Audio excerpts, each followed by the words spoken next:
a lot of, How did this guy end up being like the spokesman for? I did. Go ahead, guys. Have at it. It's like Helen at the White House. Thank you. It's Thank you. longevity. Thank you. I just go because I think everybody else is nervous. I just start talking. Go ahead, Bill.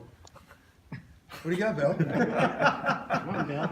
Chris, Herm Edwards said he spoke to your team at Boise State. What kind of message was that a few years back, and how well do you know him? Yeah, I think, I really appreciate Herm. I just like what he's all about. You guys, I was waiting for that on Monday, contrasting us. I mean, it should be a big week for you. You got me on one side and the opposite extreme on the other. I mean, just brings such great energy. I think he's as authentic as they come. He knows football. He's been around the game forever. And from my dealings with him, what you see is what you get. And I think that's awesome to be around. What skill set from the NFL transcends to college that can make him successful? I mean, football is football. Dealing with people is dealing with people. I mean, it's to me all the same. You have the recruiting piece that's different than NFL and college, but the football is all the same. You know, the fundamentals of the game, the techniques of the game, and that guy has a lot of knowledge of football. They had the Aztecs last week had a big day rushing on that defense, and obviously they know the defensive coordinator. He was there a year ago, but for fans that kind of fall into a trap of, hey, well, if they did it, then we must be in line for a big day on Saturday as well. What do you say to them? San Diego State's offense is built for that defense that they go against because they go against it every day in spring ball, fall camp, and that's their style. So it's really ready-made for that. You don't see many offenses like that style of run. This will be one of our bigger challenges run-wise the entire year just because of the rules that it breaks in terms of your offense. This is it's a really challenging defense, let alone team. And obviously the stats, the numbers, and stats are for losers. So let's Go not forget ahead. that. So then throw a few up my Let me way. just say the numbers. I won't even use the word stats. I'll say numbers. The numbers show that the running game took a step last week down there in Salt Lake City. But outside of the numbers, what did you see from the run game that was encouraging? You're talking about us? Yes. Yeah, I mean, I think Utah is one of the better run defenses around as well. I mean, we knew that going in. And I think the run game, you got to stay patient. You got to stay with it. Sometimes it's ugly. And by the end of the day, if you can stay with it, you get into a rhythm. And I think the better the defense you play, the longer it takes for that to happen. Sometimes guys get impatient and get away from it because you get frustrated and things aren't happening. But, that's one of the things that, your hat's off to San Diego State in terms of how they ran the ball. That is their deal. They're not going to get impatient with it. They just keep doing that, and it showed up for them. You call it a rule-breaking game for your offensive line against this defense. Yeah. What does that mean exactly for each guy? So just the structure that they line up, you won't see another defense in the Pac-12 or anybody on our schedule that lines up in the different structures that they line up. And so it's very hard to have, if they're in this front, we're doing this, if they're in that front, because it's very unpredictable. And some of these fronts you don't see by other defenses. And so you gotta go back and simplify some things for your guys. Did North Dakota give you a little bit of a help look as far as that, and the stunting? And It is, in terms of blitzing and moving and that type of stuff, but it is a different defense. But there is some of that is similar. You talked about helping Jake out against pressure. Talk more about kind of what you guys need to see in that regard on Saturday. Well, I think it starts with pass protection. The guys, it always starts in our line. Those guys are, they truly are unsung heroes when they're doing a good job. When Jake's throwing for a lot of yards and can plant his feet. Everybody talking about what a great game Jake Browning has. Well, that starts with the O-line. And so if they can, not let the defense get on edges and pressure him where he's going backwards, that's the start. The second thing is just as us as coaches to make sure that he can get the ball out of his hands. And it's a cat and mouse game because you can't do all of one thing or they're going to dial you in. And so it's everybody involved to help our quarterback, whoever that is.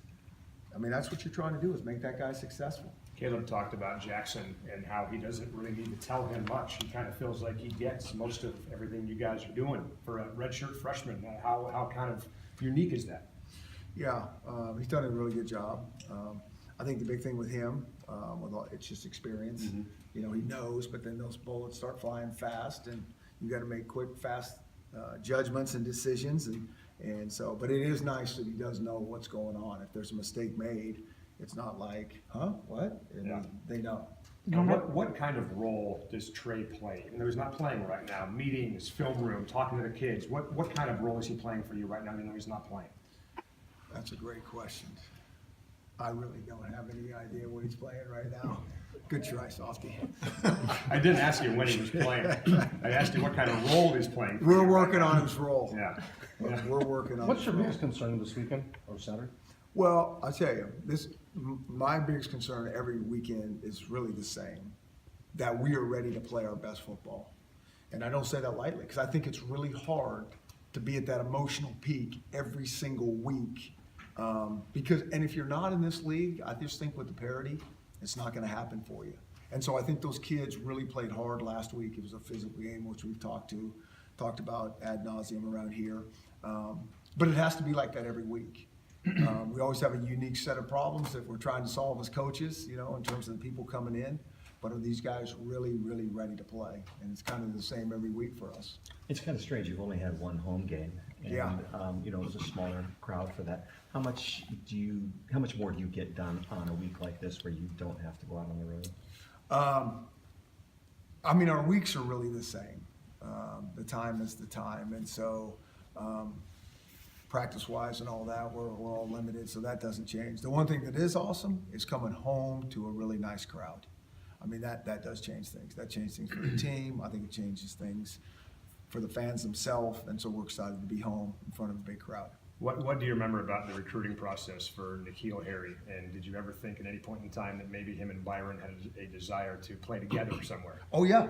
Yeah, we knew that. I mean, he and then Chase Lucas, you know, those guys were, you know, very tight, and so, and all really good players. And so, you know, we would love to have them all. And, you know, we're just fortunate that we got Byron, and, you know, excited for, you know, everything Byron's been doing and all that. And, you know, our hope for him is that he's got to treat this as just another game. You know, he got to stay in his lane and stay focused. And you know how sometimes those things can get bigger than they really should. Is that, I was going to say, is that potentially problematic that a guy gets a little bit too hyped up for something like this? I think it's always something that we're aware of, but I do think that Byron he's a really smart competitor. I really think that, and so I think he'll be right where he needs to be. What about Harry as a player? What are the kind of unique challenges that you see on He's this? phenomenal. Yeah. He's really good. I mean, he's got the size to go with the strength and speed.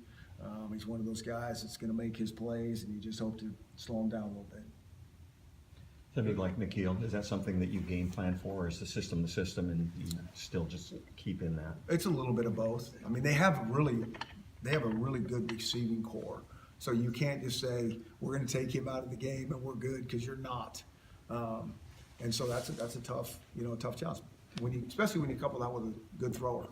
And so we're very aware of him, but it's a unique challenge to our guys. I mean, you're a really good football team, but you're rotating in a couple of walk-ons in John Clark and Jake Wambach quite a bit. Can you Yeah. talk a little bit about just playing two walk-ons, a lot of them at the same time? I take a little bit of offense to how you say that. I apologize. And I think they would too. I mean, we don't think of guys like that. These guys have been on our team for a long time, and these are dogs, and it doesn't matter if a guy is not. I mean, we play our best players, and obviously those guys are our best players. And I've been proud of those guys. Those guys are tough as nails, and those guys are good football players. Is Wamba walk-on or is he on scholarship now? Jake Wamba is Yeah. on scholarship When did you hear that initially? earlier this year.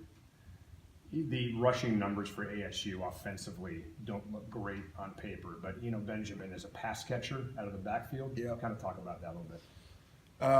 This is what I think about that. I played Michigan State. He's got really good defense, and then they just played San Diego State with that same awkward defense.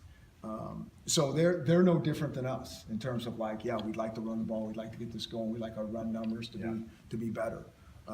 But the back he's a heck of a back. I mean, he's a little bit like Miles. I mean, he's shifty, he's strong, and he can catch the ball. Yeah, and because of kind of schedule quirks like that, how hard is it this early in the year to get a read on teams? Well, yeah, we don't have everything, but sometimes 3 more weeks from now, we're gonna have too much tape. You know, you're chasing ghosts. You can't defend everything. You see too much, and you can be paralyzed. So I think our coaches do a nice job of trying to strain the fat and get to the core of what we need to defend, play ball from there. One more from me before you go. Jordan Miller and I were talking the other day about some of the big hits in this Utah game. You ever thought about giving out helmet stickers for big hits? If I do anything different with the uniforms, everybody reacts in a really negative way, so why would you even bring that up? And let's just stay to purple and gold and not put stickers on anything. Little dog paws, that'd be great, yeah. All right, thank you. All right, guys.